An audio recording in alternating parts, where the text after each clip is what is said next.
ឲ្យតែមេរៀងសតុំអញ្ចឹងអត់មានអីញ៉ាំឆ្ងាញ់ជាងស៊ុបទៀតទេហើយស៊ុបដែលខ្ញុំធ្វើថ្ងៃនេះគឺស៊ុបម្រះជាមួយនឹងប្រហិតត្រីសម្រាប់ស៊ុបម្រះនេះយ៉ាងងាយស្រួលធ្វើមែនតើបងប្អូនហើយអត់មានអីពិបាកញ៉ៃញ៉ៃច្រើនទេយើងធ្វើតែមួយផ្លែតគឺបានញ៉ាំអីជាពិសេសសម្រាប់បងប្អូនណាដែលអត់សូវស្រួលខ្លួនក្តៅខ្លួនអីដាក់តែមួយចានទៅគឺដឹងតែស្រួលខ្លួនហ្មងគ្រឿងផ្សំដំបូងសម្រាប់យើងស្ងោរទឹកស៊ុបនឹងយើងមានជារីជីវ៉ាន់ស៊ុយខ្ទឹមសខ្ទឹមក្រហមអីហ្នឹងខ្ទឹមសខ្ទឹមក្រហមយើងប្រើវារៀងច្រើនតិចមកដល់មករៀងបែកហើយនេះគឺរីជីវ៉ាន់ស៊ុយបងប្អូនយើងលាងទឹកឲ្យស្អាតដំវាបែកដូចគ្នាហើយសម្រាប់ខ្ទឹមបារាំងគឺខ្ញុំប្រើតែមួយចាហៀងទេការ៉ុតយើងប្រើ1មើមចិត្តសបកចិត្តអីស្អាតកាត់វាជាដុំរាងតូចៗអញ្ចឹងហើយយើងមកដាក់ដាំទឹកដើម្បីធ្វើទឹកស៊ុបហ្មងបន្ទាប់ពីទឹករបស់យើងពុះហើយយើងដាក់គ្រឿងទាំងអស់នឹងចូលបន្ទាប់មកខ្ញុំបន្ថែមដុំស៊ុបចំនួន2ដុំទឹកត្រីគឺខ្ញុំប្រើចំនួន1ស្លាបព្រាបាយហើយគ្រឿងចុងក្រោយគេនឹងគឺខ្ញុំដាក់ជាស្ករសចំនួន1ស្លាបព្រាកាហ្វេសម្រាប់គ្រឿងក្រៅគឺខ្ញុំដាក់តែប៉ុណ្្នឹងទេបងប្អូនអត់ដាក់ច្រើនទេហើយសម្រាប់ទឹកស៊ុបនឹងបន្ទាប់ពីយើងដាក់គ្រឿងក្រៅចូលរួចរាល់ហើយយើងបិទគម្របដាក់រំងាស់វាចោលប្រហែលជាខ្ទង់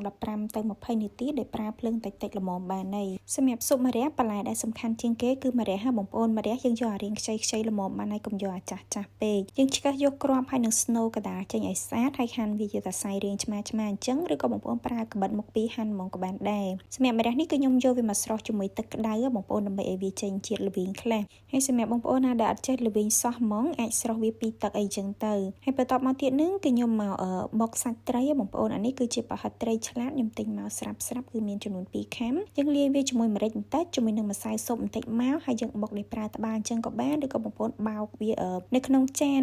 ដែកអីអញ្ចឹងណាដើម្បីឲ្យប្រហិតរបស់យើងនឹងវាឡើងស្វិតល្អហើយសម្រាប់ការបុកនេះរៀងយូរតិចមកបងប្អូនប្រហែលជាខ្ទង់ 4-5 នាទីអីអញ្ចឹងទៅចាំយើងយកវាមកលុញមូលអញ្ចឹងក៏បានឬក៏បងប្អូនចង់បៀករបៀបជារាងស្ដើងក៏បានដែរហើយសម្រាប់ស៊ុបរបស់ខ្ញុំនឹងខ្ញុំមានសាច់គោខ្លះដែរអញ្ចឹងណាយើងហាន់វាជាប្រទេសស្ដើងមានពងមាន់អីមួយគ្រាប់ទៀតទៅយើងត្រៀមបន្លែត្រៀមអីរួចរាល់សិនចាំយើងទៅមើលទឹកស៊ុបម្ដងសម្រាប់ទឹកស៊ុបនេះគឺខ្ញុំរំងាស់ប្រហែលជាខ្ទង់20នាទីប៉ុន្តែខ្ញុំប្រើភ្លើងតិចទេបន្ទាប់ពីនឹងមកបងប្អូនអាចភ្លក់មើលហើយថែមថយគ្រឿងបានសម្រាប់ទឹកស៊ុបភាគច្រើនគឺគេអត់យករសជាតិប្រៃណាបងប្អូនយកសាបបានហើយយើងថែមថយគ្រឿងរួចរាល់ហើយយើងស្រង់កាកស្រង់អីចេញឲ្យអស់ចាំយើងដាក់ស្ងោរប្រហិតត្រីចូលសម្រាប់ប្រហិតត្រីគឺត្រូវតែស្ងោរមុនគេអញ្ចឹងបងប្អូនស្ងោរវាប្រហែលជាខ្ទង់3ទៅ4នាទីតើតែប្រហិតត្រីនឹងឡើងដែរអញ្ចឹងគឺវាឆ្អិនហើយបន្ទាប់ពីនឹងមកគឺខ្ញុំផ្ទេរឆ្នាំងស៊ុបប៉ុន្តែបើសិនជាបងប្អូនអត់ចង់ផ្ទេរឆ្នាំងក៏បានដែរគ្រាន់តែថាឆ្នាំងដីនេះវារាងតូចស្រួលញ៉ាំអីអញ្ចឹងទៅហើយបាទខ្ញុំដាក់បន្លែសម្រាប់ញ៉ាំហ្មងនេះបន្លែរបស់ខ្ញុំនឹងមានដូចជាពោតយើងមានជាស្ពៃបូកូ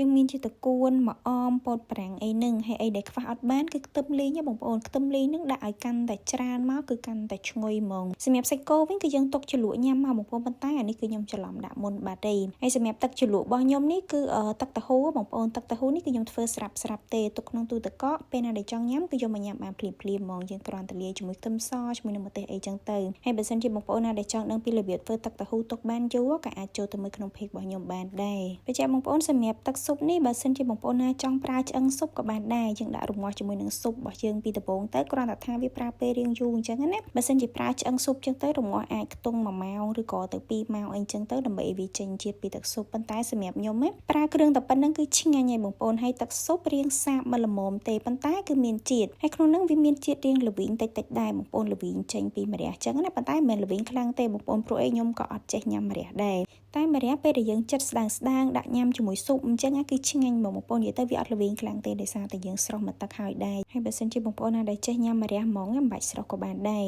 ហើយទឹកស៊ុបរបស់យើងមើលទៅឃើញរាងសអញ្ចឹងដោយសារតែយើងជ្រលក់សាច់គោបងប្អូនសាច់គោរបស់យើងនេះយើងគោះពងមាន់ពងទាដាក់ជាមួយអញ្ចឹងទៅពេលដែលយើងជ្រលក់គឺវាឡើងសអញ្ចឹងប៉ុន្តែវាកាន់តែមានរសជាតិឆ្ងាញ់បងប្អូនដោយសារតែវាមានជាតិពងមាន់ពងទាអីក្នុងនឹងហើយបញ្ជាក់បងប្អូនតែសម្រាប់ទឹកស៊ុបកុំយកប្រៃយកសាបបានហើយបងប្អូនពេលដែលយើងញ៉ាំយូរទៅវាមានអារម្មណ៍ថារៀងប្រៃទៅហើយសម្រាប់វីដេអូរបស់ខ្ញុំក៏មានតែប៉ុណ្្នឹងដែរបើសិនជាបងប្អូនមានជាមតិយោបល់ឬក៏ចម្ងល់អីអាច comment បានណាអរគុណច្រើនជួបគ្នានៅវីដេអូក្រោយ